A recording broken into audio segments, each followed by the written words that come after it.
I drew a lot as a child. Always enjoyed it. Mustache. Make a tie. We all draw when we're children, but when we reach a certain age, there begins to be a gap between what we're able to see and perceive and our skills and being able to actually achieve that. And that is when we need to step in with technical training. Art is a skill that can be learned and it can be taught, and it should be taught.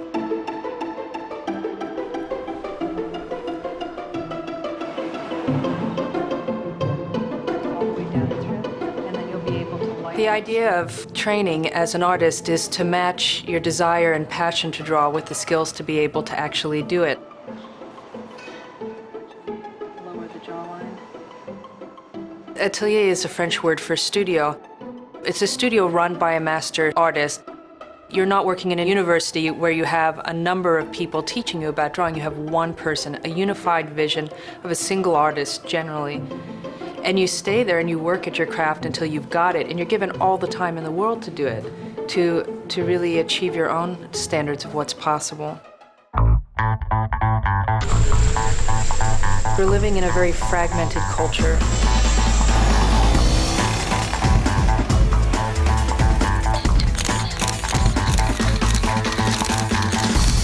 We're bombarded with images from morning to night, unlike the world has ever seen. We're making enormous demands on people's ability to organize and process information. With drawing, you really slow it down. It's almost a polar opposite of our normal way of viewing the world. It's not uncommon to spend days staring at a single object.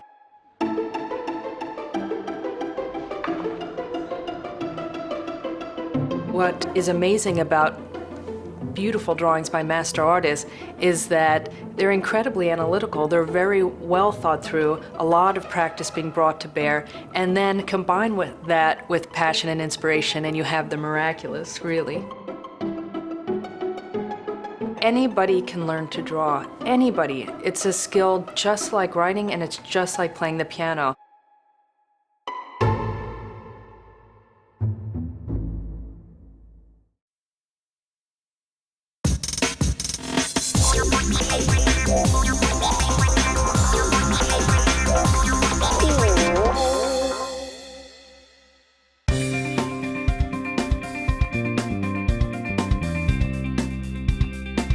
One of the secrets of the old masters is simply to squint.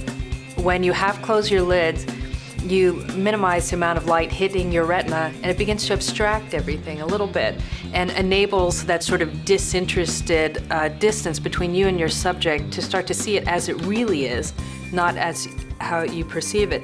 So what I recommend first when looking at your subject is to find something that you think is beautiful about it. So just look at it, half close your eyes, and try to imagine or try to pinpoint something that you find exciting. The next thing you do is have a set method, a set way you begin your drawings every single time. Because there is this daunting moment when you're looking at the white page, and I always start off the way that I've been trained, which is you mark the top of your object, the bottom of your object, and place in its orientation. So what I'm looking for is just top, bottom, and orientation. We'll go through that more later. You just need something with the piece to get you going, get you off the ground, make the first marks on the page, and to prevent that sort of deer in the headlights scenario that happens when you're looking at what it is you're drawing.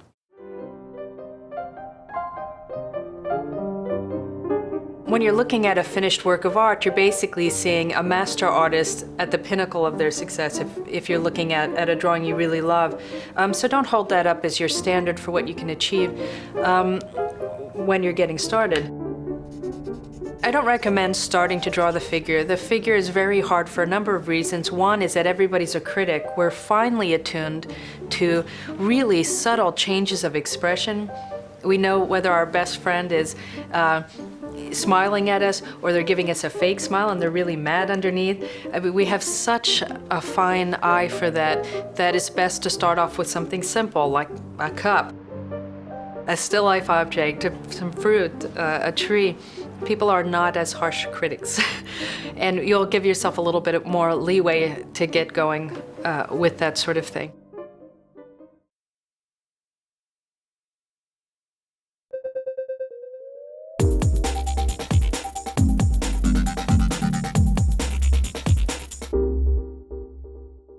One of the main things you want to look for when setting up your still life object at home, and you can use anything from a teapot to cup to salt shaker, anything you want, power tool, it doesn't matter.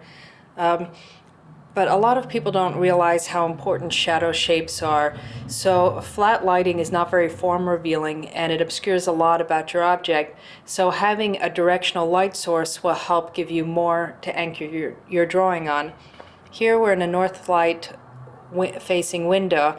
The reason that artists love north facing light is because it tends to be cool and constant. Throughout the day it stays the same from morning till afternoon. If you have eastern light, it tends to be strong in the morning, or western light, you get this raking sun in the evening. My studio has west-facing light, which doesn't prohibit me from using it, but it means that in the afternoons I try not to because the light becomes too strong. So use what you've got, whatever is most convenient and at hand. If you don't have a natural window that you can use for a light source, go ahead and pick up any sort of tabletop or desk lamp is fine. All right, so now we're going to be drawing these pair of boots, and this you'll notice if you measure, it's wider than it is tall. I want to do a measurement of height to width. So I'm gonna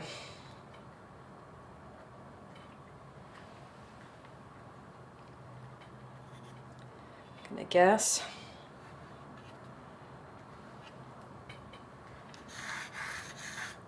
That this is my height.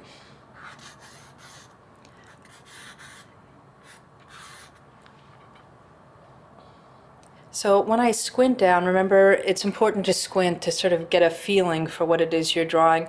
I'm noticing that the two boots are organized in somewhat of a triangular fashion. So if the boot on the left is sort of a vertical, and the boot on the right is anchored sort of on a diagonal like this.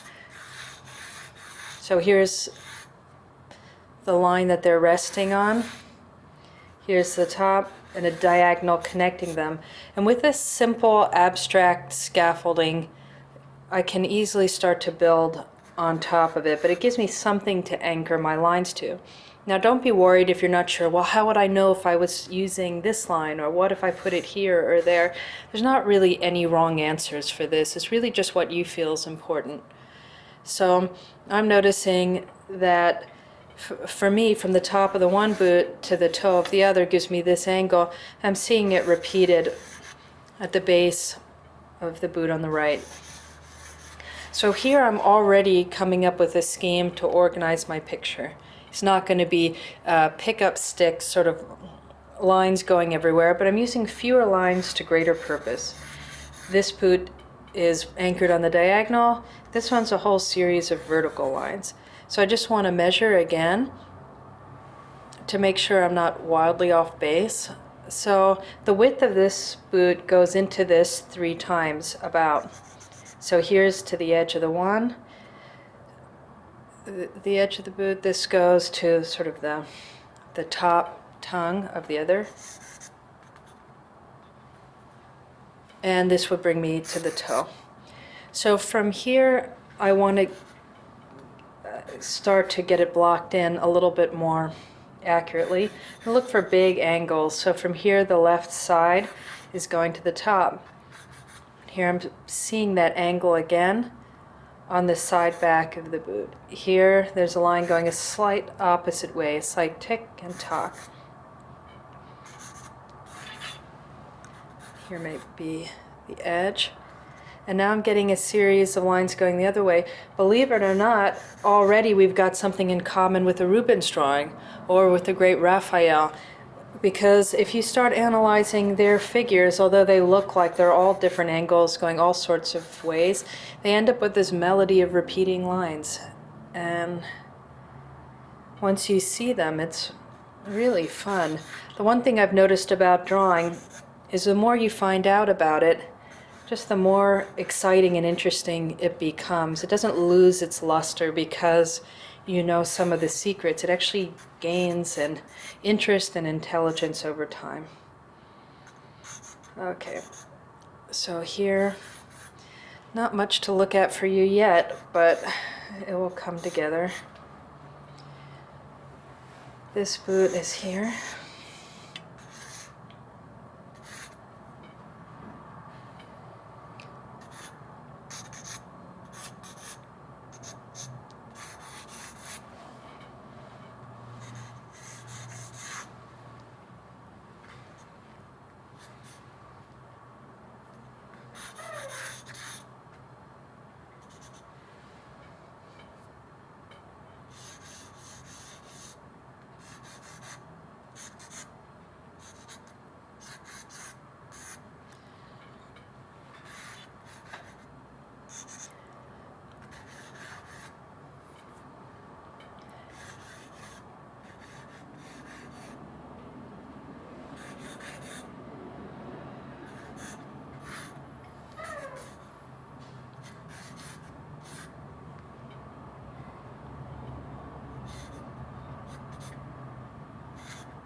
This line can pull in.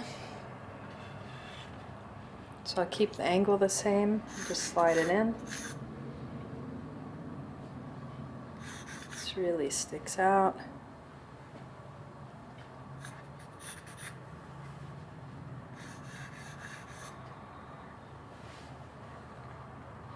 I'm doing a lot of sighting of angles. And so my simple triangular scaffolding gets quickly built on until I can come up with the rest of my shapes.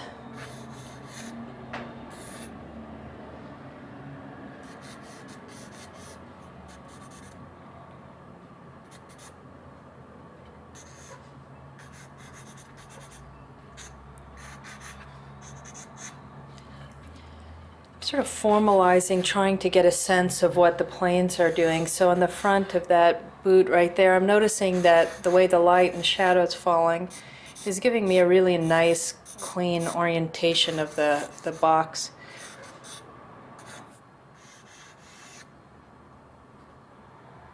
So I'm just going to use this as my block-in. So maybe I'll simplify it down so we can see our lines better.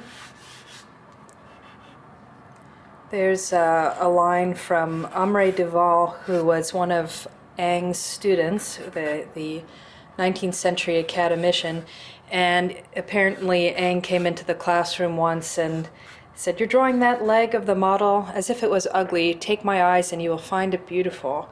And it's the same thing with boots or with anything else that you're looking at. Through the eyes of the artist, anything can be transformed. So this is enough to get started with, and we can start working on our shadow shapes.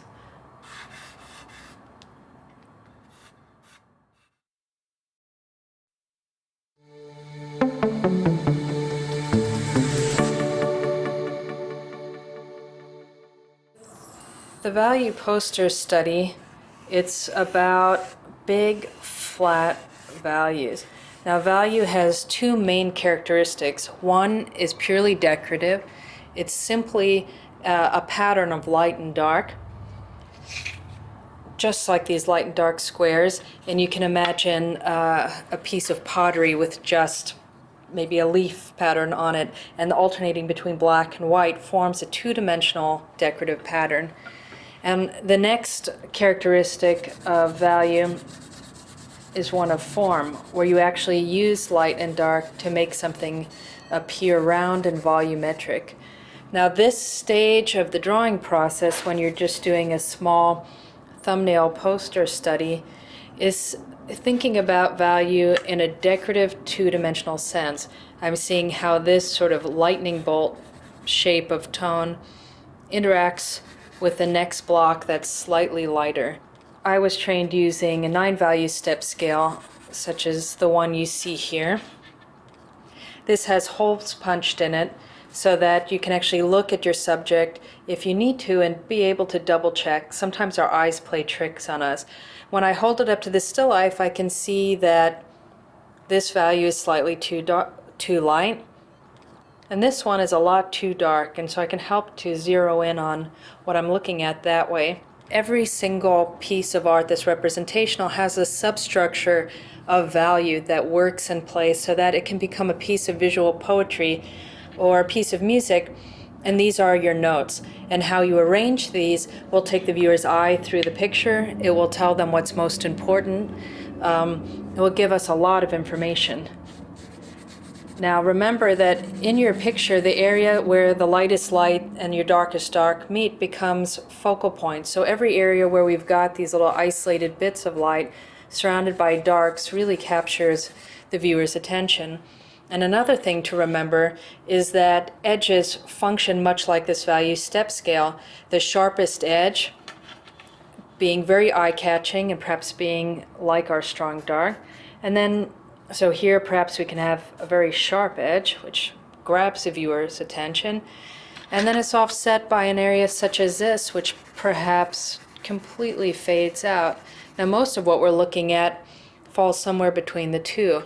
When we look at nature, this happens all the time. When we look at the visual world around us, there's areas that catch our eye, and then there's those that are atmospheric and allow our eye to move easily and quickly throughout whatever it is we're looking at. That interplay between the two can be really exquisitely beautiful. And as Kenyon Cox said, you keep your shadows, you keep your shapes large and simple, just like a printmaker, and your edges really found. And if you can get those two principles to work together, you are off and running.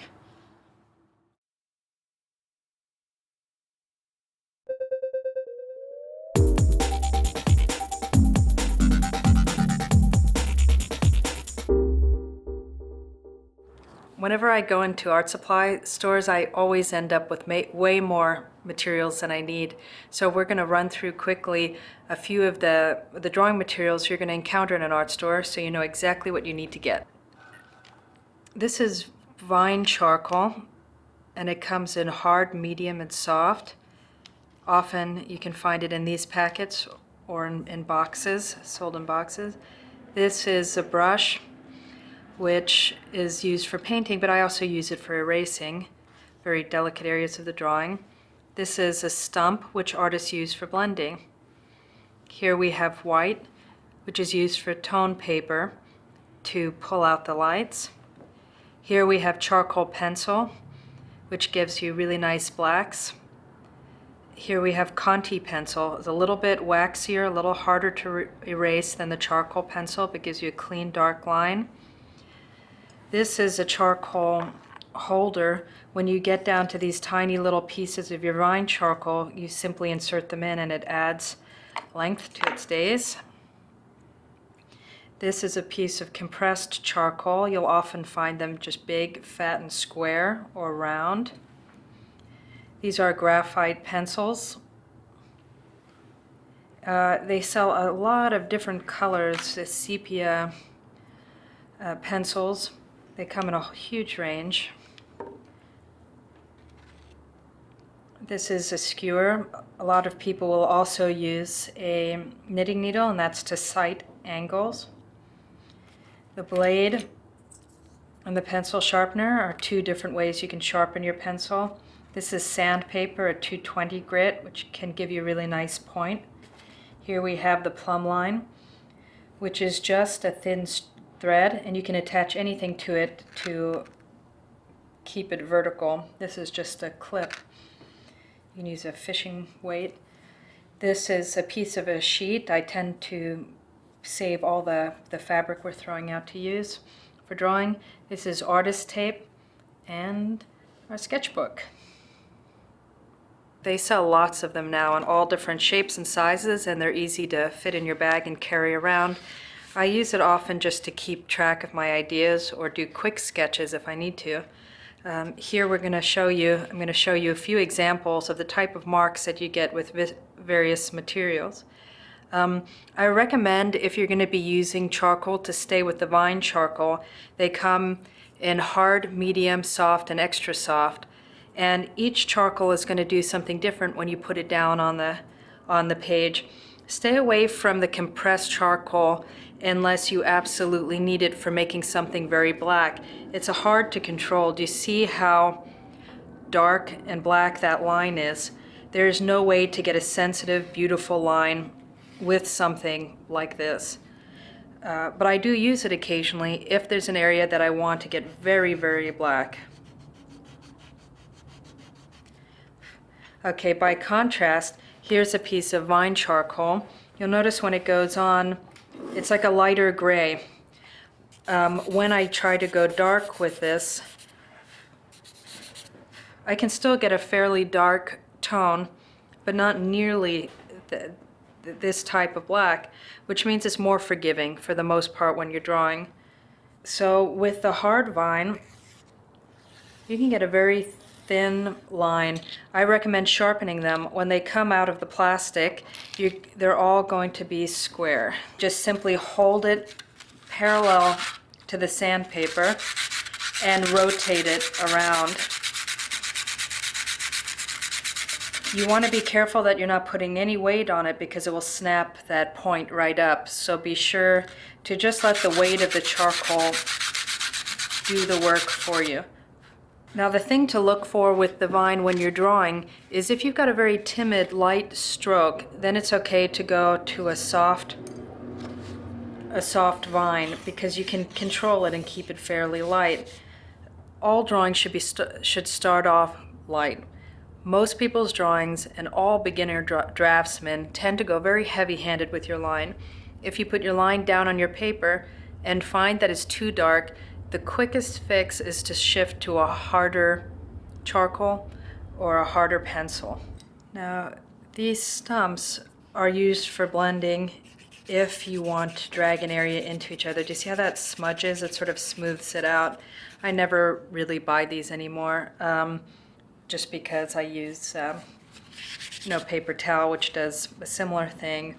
We also, for delicate areas, can use a brush just to soften, gently modulate an area.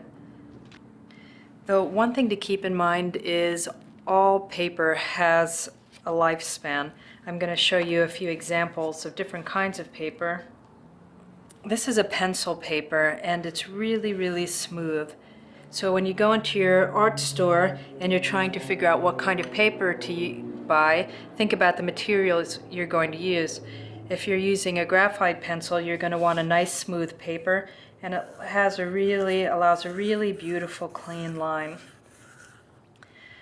As far as erasing, you can use a hard eraser or this kneaded eraser. The reason people choose kneaded erasers sometimes is because you can sharpen it into a really fine point and get into a really small area and erase.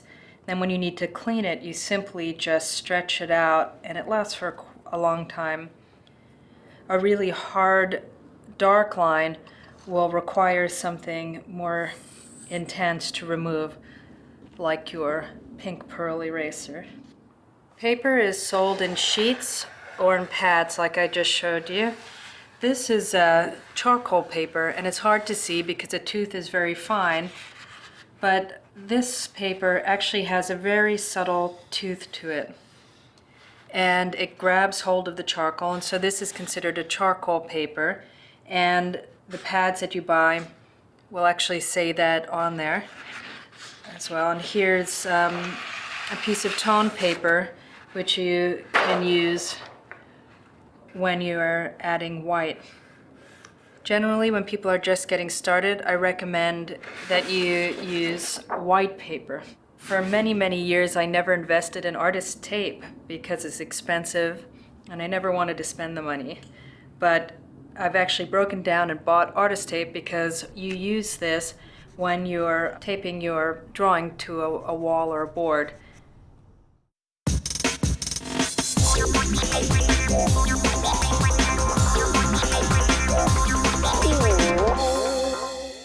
Every time I sharpen my charcoal on the sandpaper, it generates charcoal dust.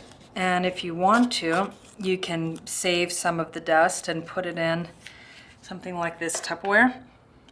And for the drawing that I did of Alexis, I prepared the paper this way, where you take a beautiful, clean piece of paper and you desecrate it.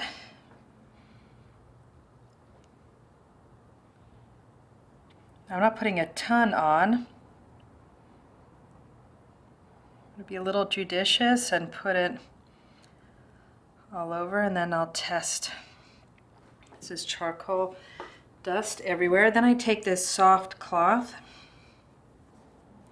try to make you can use a paper towel. Do not use your hands, because when you use your hands, you're rubbing all the oil from your fingers into the surface.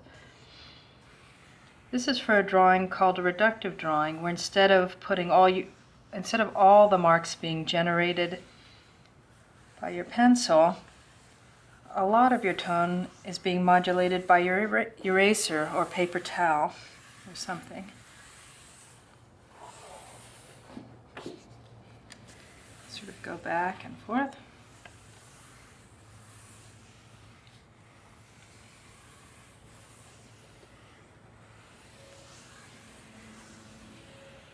Then I'll take it and dump it over the trash can to get rid of all the excess. But you really don't want to go darker than this. This is about the right tone.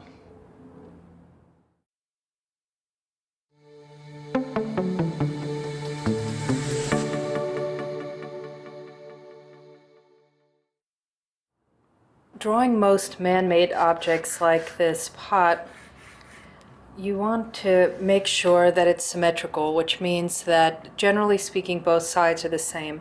When you're drawing, if you're drawing a wine bottle or a cup or something like that, if you run into trouble with the drawing, most often it can be traced back to the fact that one side is bigger than the other, a little bit lopsided. So feel free to turn your drawing upside down. I know it sounds weird, but sometimes that will help you see any asymmetry in the shape.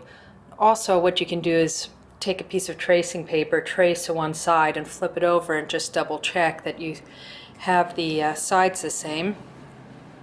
Another way that people tend to be off when drawing something like this vase is I've got a certain eye level that I'm seeing when I'm looking at the top of that ellipse, at the top of the vase. I want to make sure I'm also seeing an ellipse at the bottom of the vase. Sometimes what happens when you're drawing is that you'll have the top of the vase like this, and then the bottom will be a straight line. The only way I'd be seeing a straight line on the vase is if my eye level got really, really low. So if you make sure that your object is symmetrical and that you're seeing consistency with the amount of tip and the ellipses, you should be looking pretty good. Like with the other drawings, I'm doing my top, my bottom, my center line, and that's already giving me a good sense of what my object's going to look like.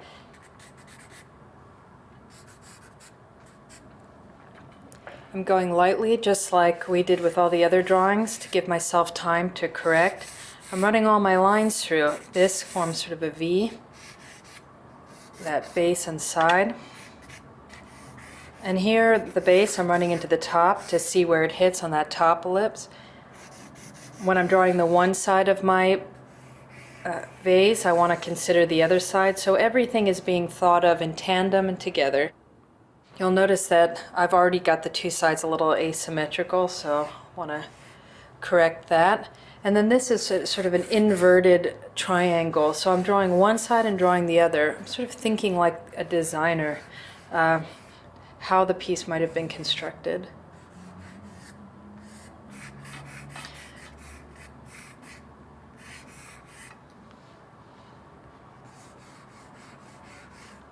Sort of imagining the vase as if these handles weren't there, and then sort of start to block it in on top using straight lines. Running my lines through, that's going down to about the center of my vase. Good. Here's with the other handle.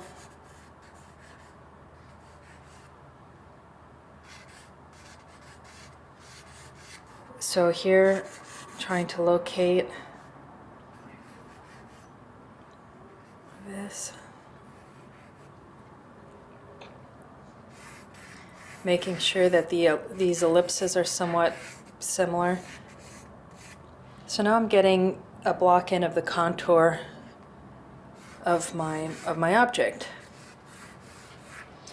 But there's more that's happening with this object than simply the contour.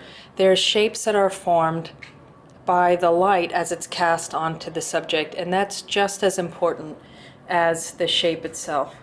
So here we've got a cast shadow that's extending straight off the back. And then here we've got something called the shadow shape. And the shadow shape is just what it sounds like. The shadow shape is caused by light as it's coming across the form. There's a moment where the surface of the vase arcs round, the light's catching the edge of it, and from that point on, we're cast into shadow. So the shadow shape, or sometimes called the bedbug line, or the terminator, are all terms used to describe that moment when the shadow shape takes on a particular characteristic of its own. And we can chart it almost like we're mapping a continent or a landmass. And this helps reveal some of the shape of the surface of our object. And it's just as important as the shape of the object itself. That's something that is often overlooked, but use this to grab hold of as a visual landmark to help find your piece.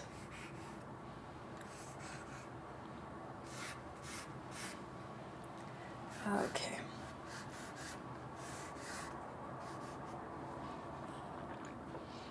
So the shadow shape up here is a little tricky.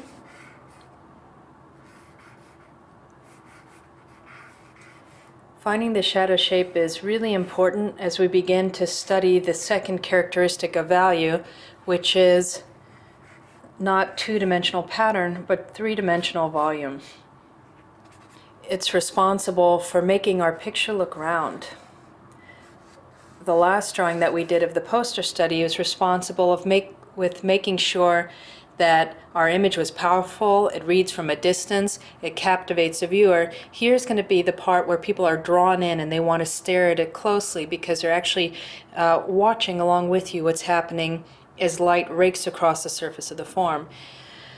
With shadow shapes are still two-dimensional, but they're preparing us for our first venture into the third dimension, an essential part of the process.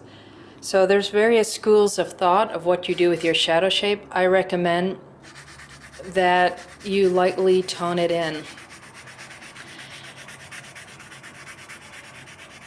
So what you do is bring the linear part of your drawing as far as you can until you say, okay, I've done everything I can think of. It feels as accurate as I'm going to get it. Next, we're just lightly toning down the shadow shape into a big two-dimensional value shape.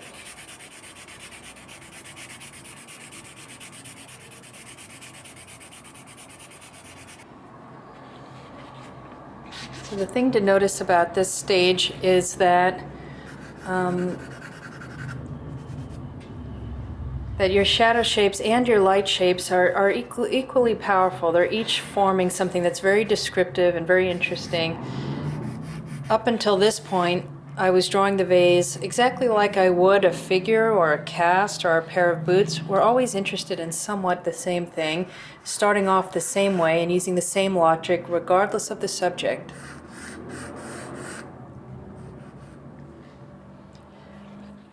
So it's lightly masked in, and you'll notice that the shadow shapes and the light shape, when it gets formed like this, will give us another bit of information that we can use to start correcting whether we're accurate or not in this beginning stage of the drawing.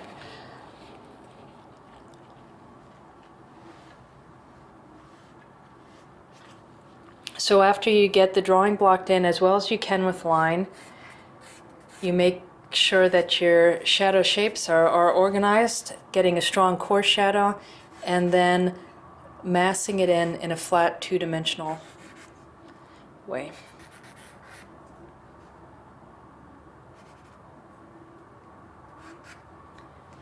This corresponds exactly with what we were doing with our life drawings.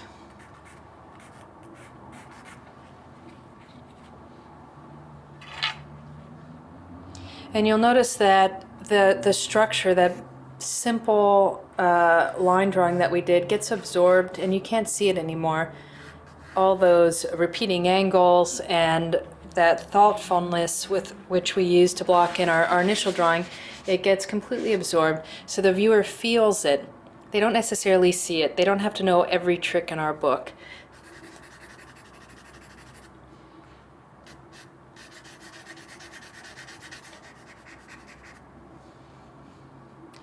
Okay.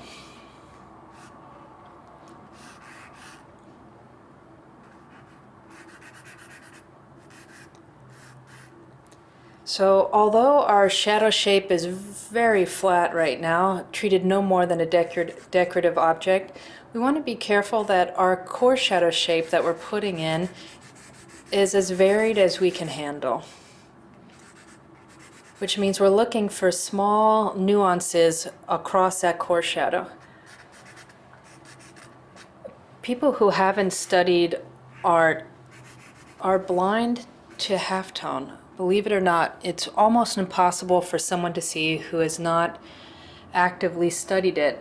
And one of the reasons why people worked from casts and white objects is also because it enables you to really study the halftone. You can see it very, very clearly on a white object, as I'll show you on this value sphere we're going to embark on. So here, there's little sort of cuts in this core shadow that are wrapping around. It's not always going to be easy to see. And one thing to keep in mind is that if you're not sure, if you can't see where two lines intersect or what's happening, don't fake it. Just leave it open and vague and allow time for it to come together. We don't have to have all the answers when we're getting started. Value sphere, a ball painted white, has been a really classic way to study light hitting form for a long time. It was talked about by Ruskin in one of his books, and he also said you can do a rock, you can do other things. But the reason why a sphere is often studied is without the addition of light and shadow, it's simply a circle. And the transformation from circle to three-dimensional object is really, it's pretty remarkable, and it helps you analyze how this small value step scale can really be used to describe light hitting form.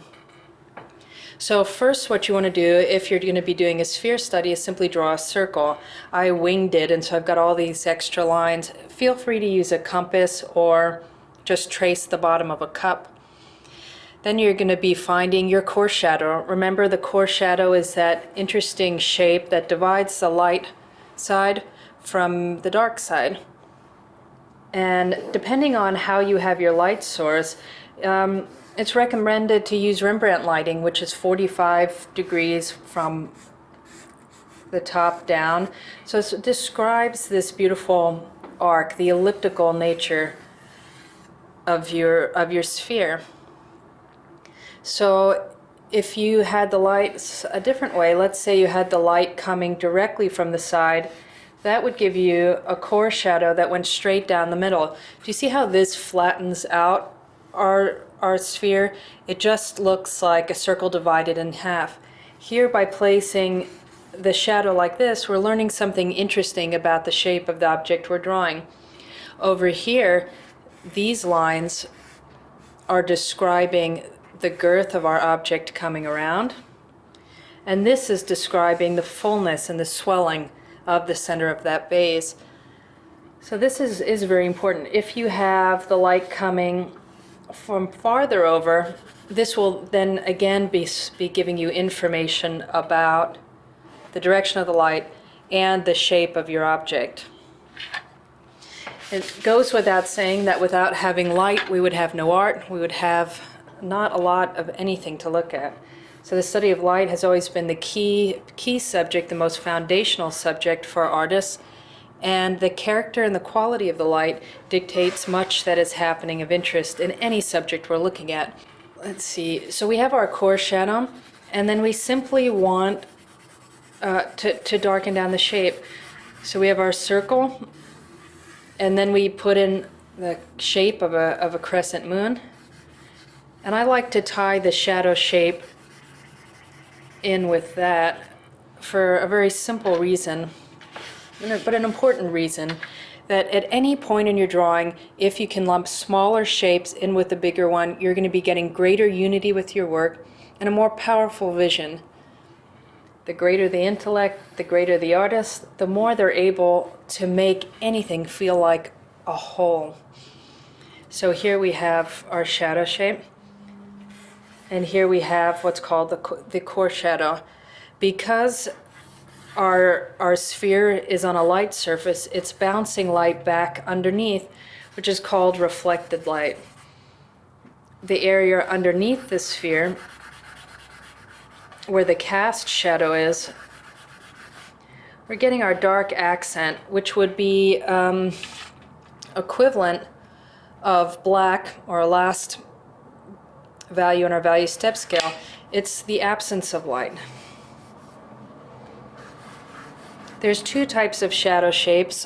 One is shadow shapes which hit the object.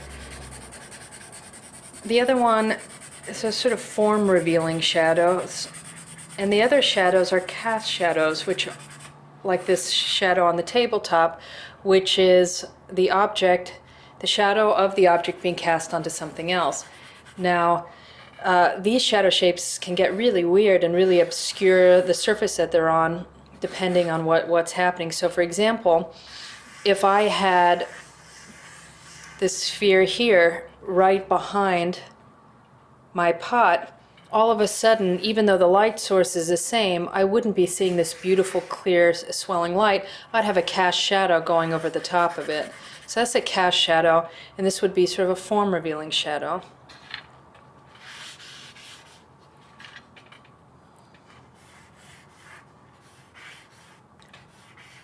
Okay, let's see if I can find a softer charcoal.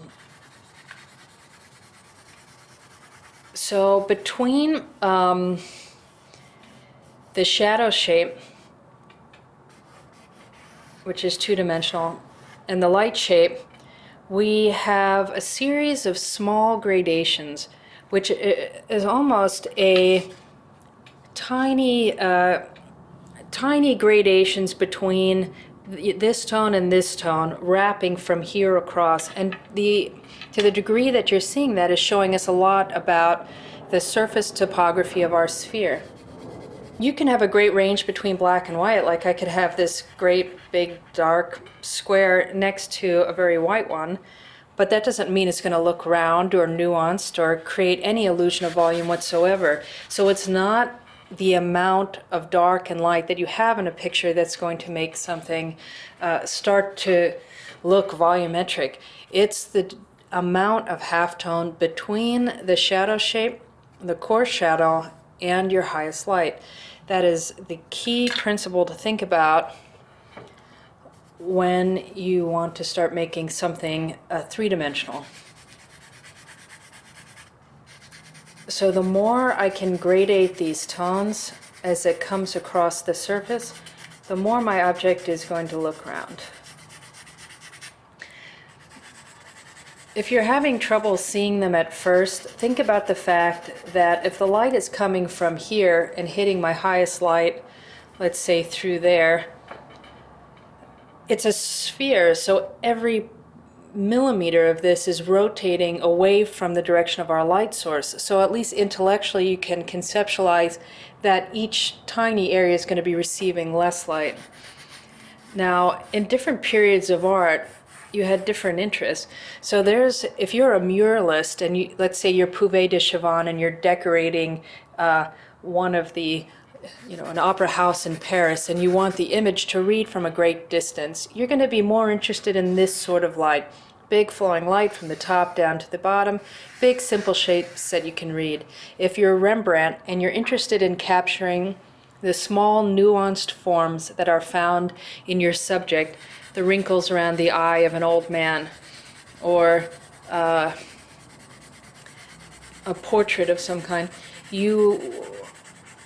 this is going to be where you've got your heart and soul. Being able to create a compelling image requires that breadth of vision that you have from that initial big block in, with the particularity that you find at this stage where you just love it. You're just drawn into the surface and can spend a lifetime looking at it, because the longer you look, the more beautiful it becomes, the more interested you are in it.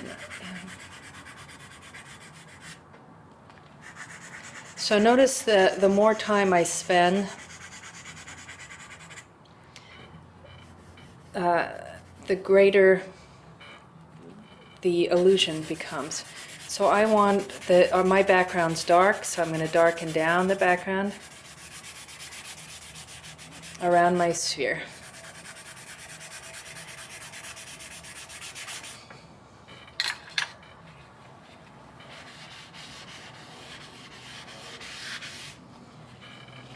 Which looks now more like an egg. That's okay, it happens to everybody. Will happen less if you actually draw it with a compass or something.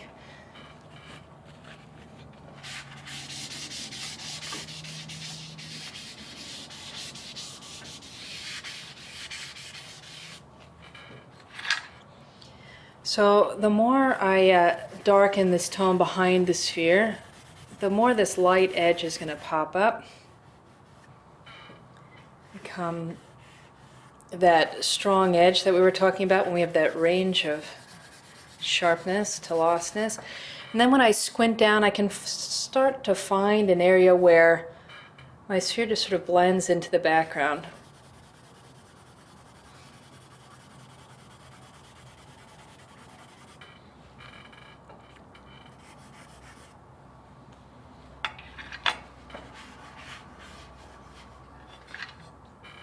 So remember how we did this was just a series of simple steps. First you do your line drawing, then you do your shadow shape and really find that core shadow. Then you lightly tone in your shadow shape and correct for accuracy, and then start to build up across that halftone, build up the halftones across from your core shadow up to your light. You're telling the viewer a lot about the direction of the light and the shape of the object that you're drawing. When people refer to a drawing as being overworked, what they're normally referring to is that they're getting too many darks in the light and too many lights in the shadow. And what that's going to do is flatten your illusion. So you want to make sure you respect the overall division you first outlined with your shadow shape and your light shape.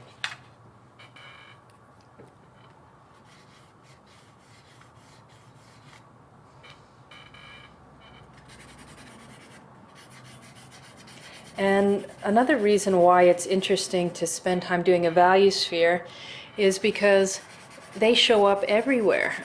This understanding of how light hits form, the principle of the reflected light, the core shadow, the cast shadow, the highlight is on everything from this jug that I'm working on to a bump in the shoulder underneath on Ima's back. I mean, everywhere. You'll see it everywhere.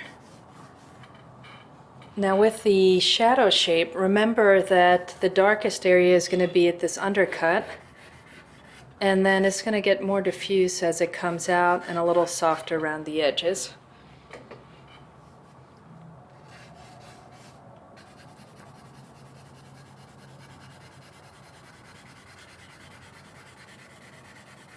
Even though we've got a lot more information in the form, it's still adhering overall to that big division of light and shade. Now this principle holds true not only for our value sphere, but other shapes as well. If we're drawing a cone, we would still have our shadow shape. And at this point, it's still a two-dimensional shape. And then the degree of halftone that you have between the two will start to turn that triangle into a cone. And the same with cylinders and other shapes as well, because we're moving the eye around. And so likewise with our vase, we're looking for where our highest light is, which is right about there. And everything between our core shadow and that highest light is going to be a gentle gradation of tone. When I first watched my instructor's turning form, I thought, oh, you're getting way too dark coming out of that core shadow. I just don't see it that dark. But you'll find that you have to get that dark in order to get a form. Because remember, the beginner doesn't see halftone. There's a whole world of gradation between here and here. And so we have to go ahead and put that in. So this, I can spend a great deal of time. This is a little bit more painstaking than our block-in. But at every point of the process, even though we're being broad with our initial block-in, we're still considering accuracy. And the same thing now.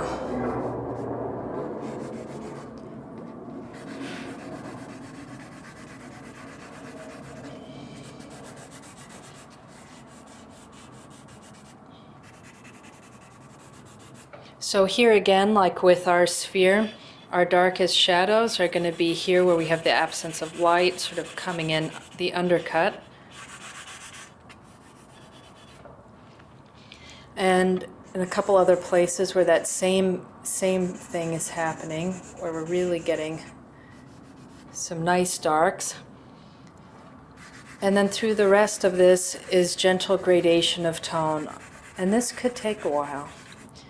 You just want to give it as much time as it takes. So get used to the fact that it might take you several sittings or more to finish a drawing.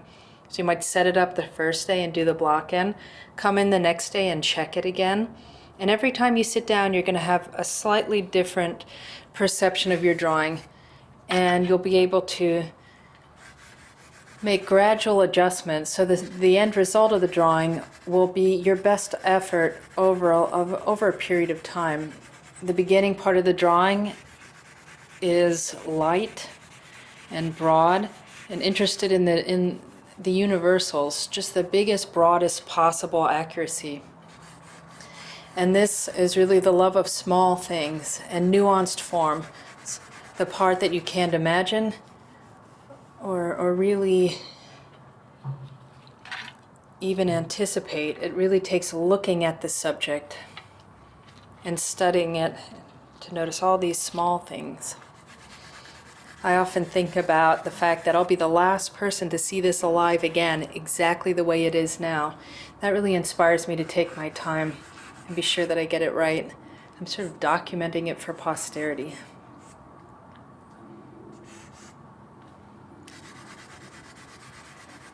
So this, a steady buildup, and so in a way, this becomes like my value sphere. Can you see how here's my core shadow, and this becomes a halftone, all building up to the light, just like my sphere.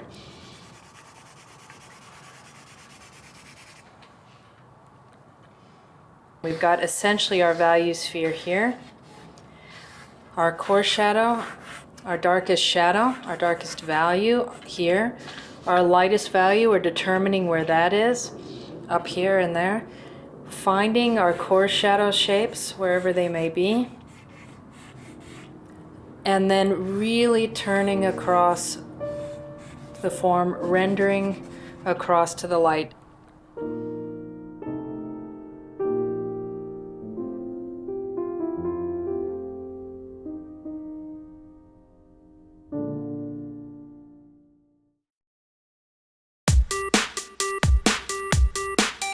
In my own work, everything starts as a drawing. I mean, I have stacks and stacks of conceptual drawings. Gary Fagan is a nationally known still life painter, author, and art critic.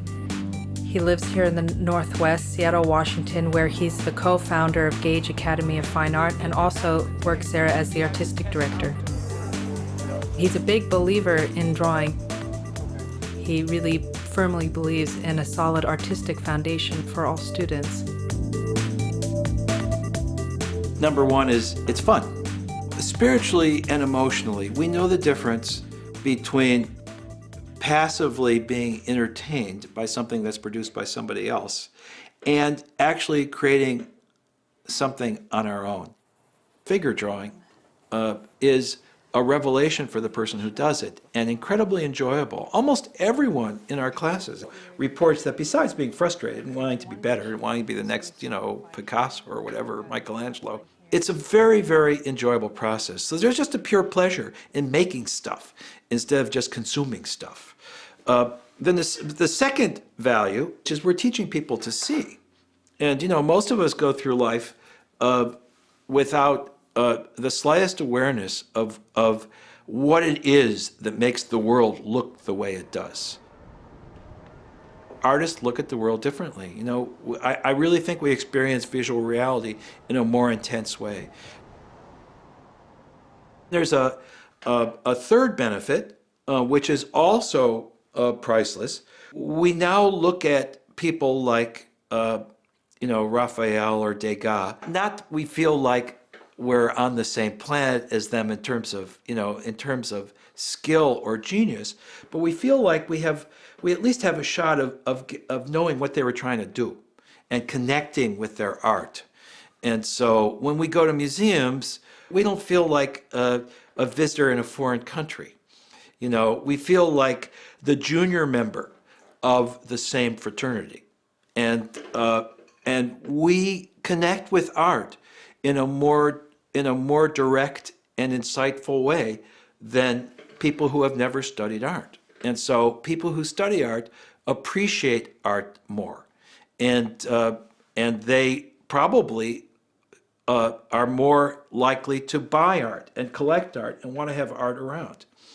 And as you know, some of the most interesting, insightful, compassionate, loving, amazing people who ever lived, chose to be artists. And so we really get to drink from their well, the well of Vermeer, the well of Rembrandt, the well of Monet, in a way that is much more rich than it would have been had we not studied art. And then the fourth thing is much more indirect, but I think it's important nonetheless. I had a student who was a shrink in New York City. And she told me after she finished a portrait drawing class, she said, Gary, I'm never going to do portraits for a living. She said, but the way doing a portrait teaches me to analyze a problem, where you keep saying, first look at the whole structure, look at the largest possible shapes, and then go down to the next level of shapes, and then break it down from there. She said, I'm using that in my practice now. She said, the problem-solving skills that I employ in drawing are problem-solving skills that I can use in other aspects of my life. So I think those are all fabulous fringe benefits from studying art.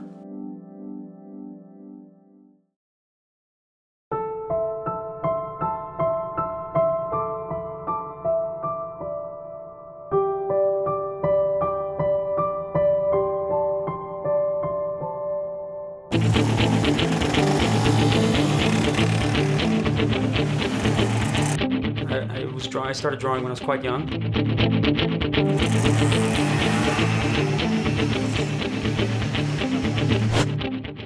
have a particular way of dissecting visual information. What is that about? I think it's very easy to get overwhelmed by the amount of visual information that exists.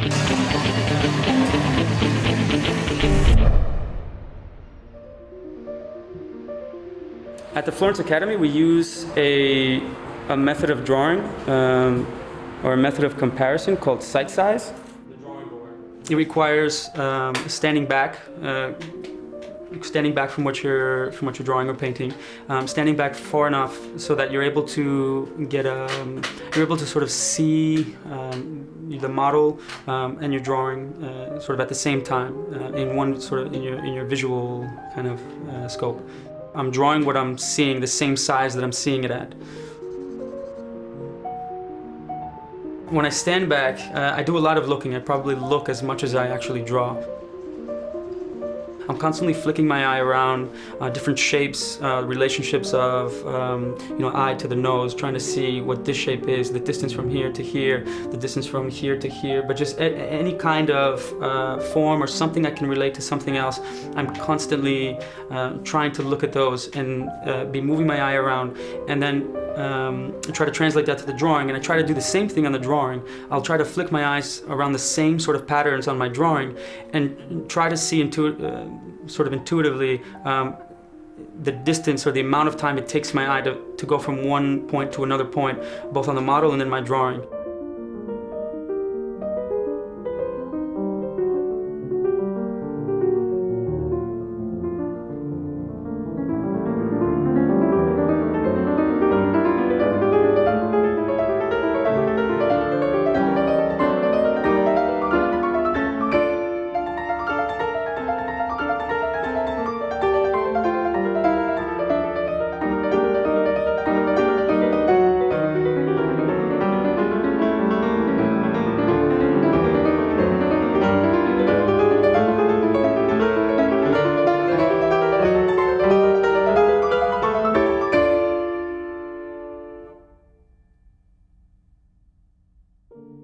I hope I can make work that feels honest, not just to me, but also to the people that are looking at my work, the people that are experiencing the work that I do.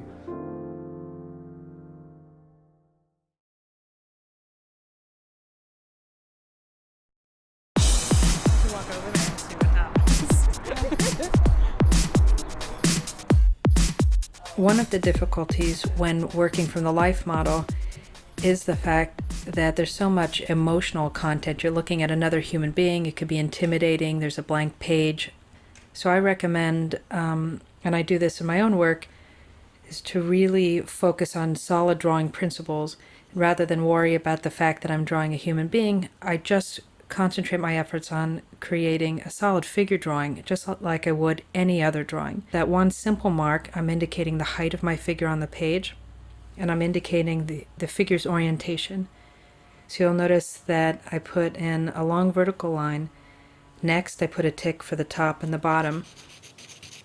And what this does is provides an anchor for us so that our drawing doesn't grow below this line or above this line. It minimizes the variables with correction. And that reminds me not to go over the line, so that midway through my drawing, I'm not enlarging my figure.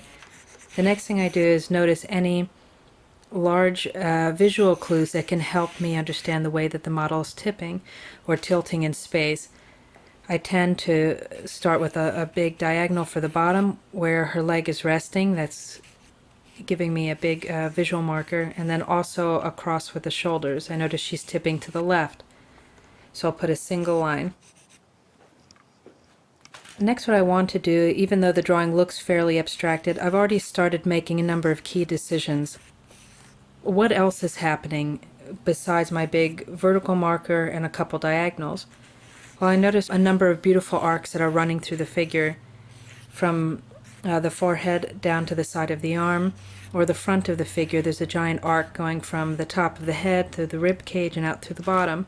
So my figure is now organized into a series of arcs that will carry my eye and your eye all the way through the piece from top to bottom. any possible way that I can organize the figure so it's not a bunch of individual isolated elements, but a unified single vision. That's what really separates the artist from someone who's just copying what they see. We're not just copying, we're designing, we're thinking about what we're doing, because we want the viewer, when they look at the drawing, to not just see what a photograph would have taken, but be able to capture something of the life and the movement and our emotional response to what we're looking at.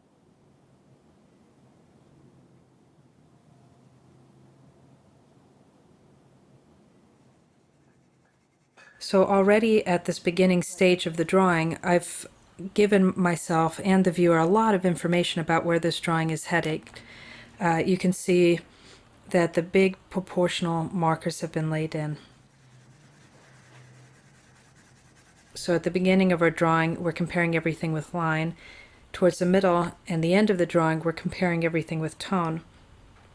After you have your shapes blocked in and they look fairly correct in a flat, two-dimensional manner, then you want to begin to model them with halftone.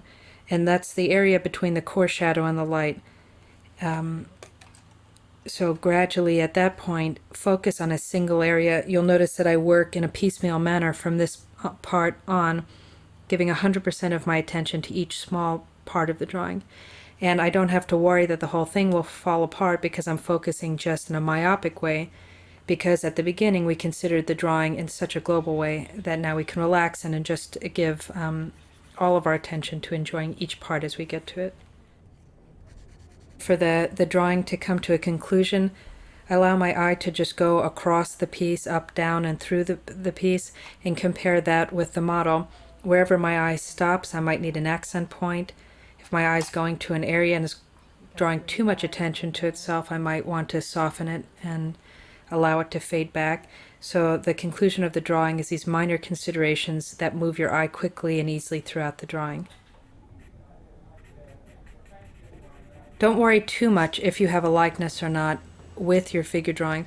What you're looking for is a believable piece that hangs together. Now you have to remember that nobody, for the most part, is going to see your drawing up against the model that you're working with, this being an exception. So you're looking for a believable integrated figure drawing, and when you're started, when you just get started, just practice, have fun, enjoy it. Don't get too caught up on the outcome. It's a process.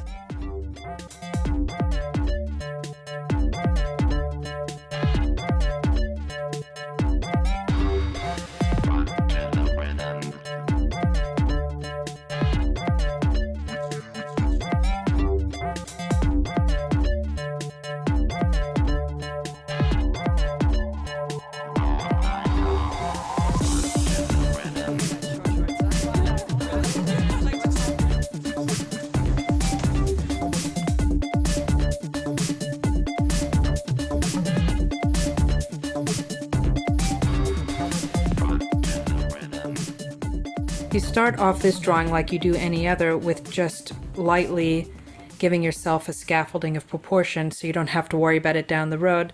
So in this case, I just mark the top of the head, the legs, the rib cage, pelvis. Those three masses, head, rib cage, pelvis, is really what you're looking for. And then quickly moved on to finding the shadow shape lines, which will indicate to me the mapping of the figure into shadow and light shapes. When you're working with a mass-oriented drawing, like this reductive drawing method, you're really starting off basically in the middle of the drawing. A lot of the tone has already been laid down for you, and so you just need to pull it back up again. One of the tricky things about that is that you really can't erase on the surface without really disrupting it, so you want to be careful when working on this paper. What I did was remove large areas of charcoal to expose the light of the paper, which allows for the illusion of light hitting volume. This drawing, like most of the drawings, I work from general to specific, which means I work from the largest shapes to the smallest shapes. This is a good idea because it gives you time to gradually find things rather than having the pressure to get everything accurate all at once. So once the large areas of light are found, I then go in more specifically and anchor in the core shadow which is the dividing line between light and shadow, and then push the lights by using my kneaded eraser and pulling them out more strategically on the figure. And next I'll go through and alternate by pushing the darks further with my charcoal and pulling up the lights, maybe even adding some white chalk. And the final parts of the process are modeling form, just like I would on any other drawing, which is integrating the shadow side with the light side by shaping the actual topography of the surface through a series of gradated halftones.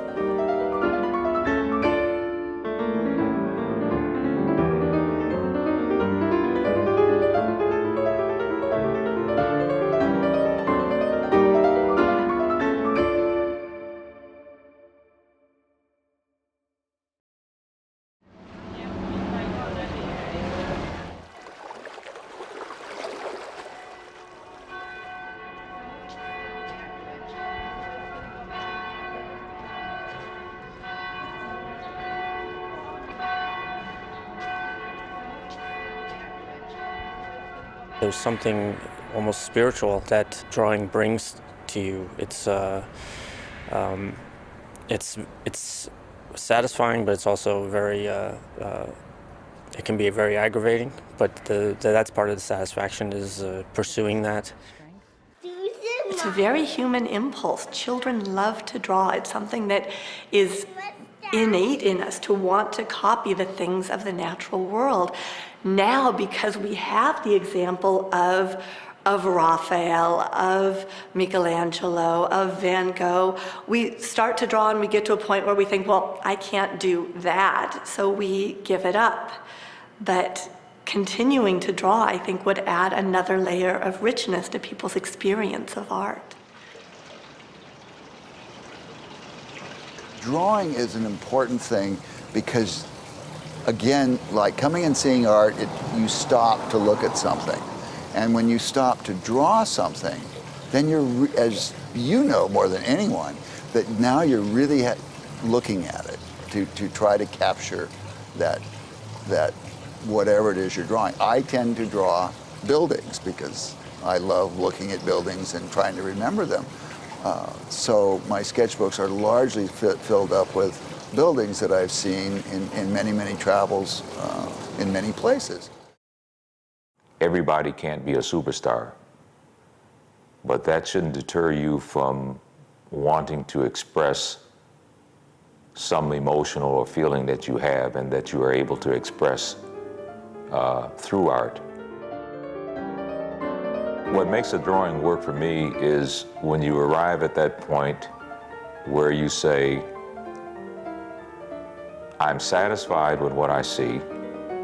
I know there can always be more improvement, but at some point in time, you reach that point where you say, enough is enough, and if I do any more, I'm going to screw it up.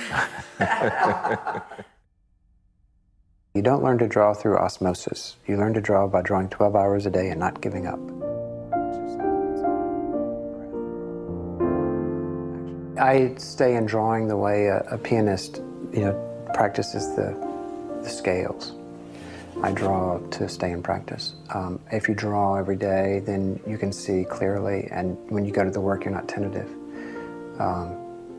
And so it's a matter of having your chops down once you get to the painting. If you get out of shape, it's then it's like running a marathon or running a mile or something. If you're in shape, you can do it. If you're not in shape, it's like starting from scratch. So you have to stay in shape, and drawing is a matter of just staying in shape.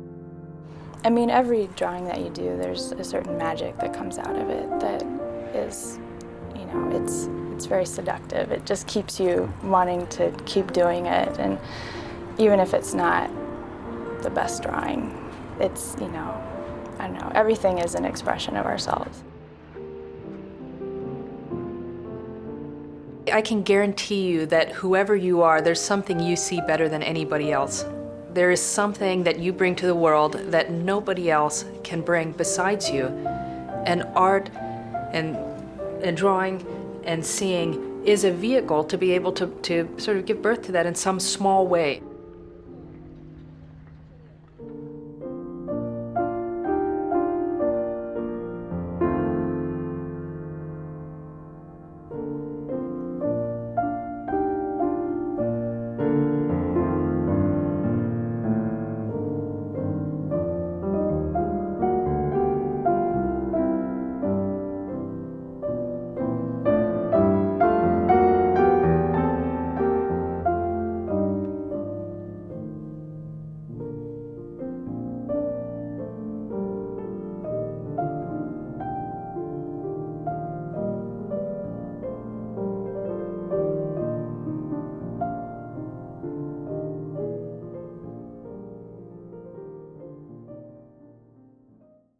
you.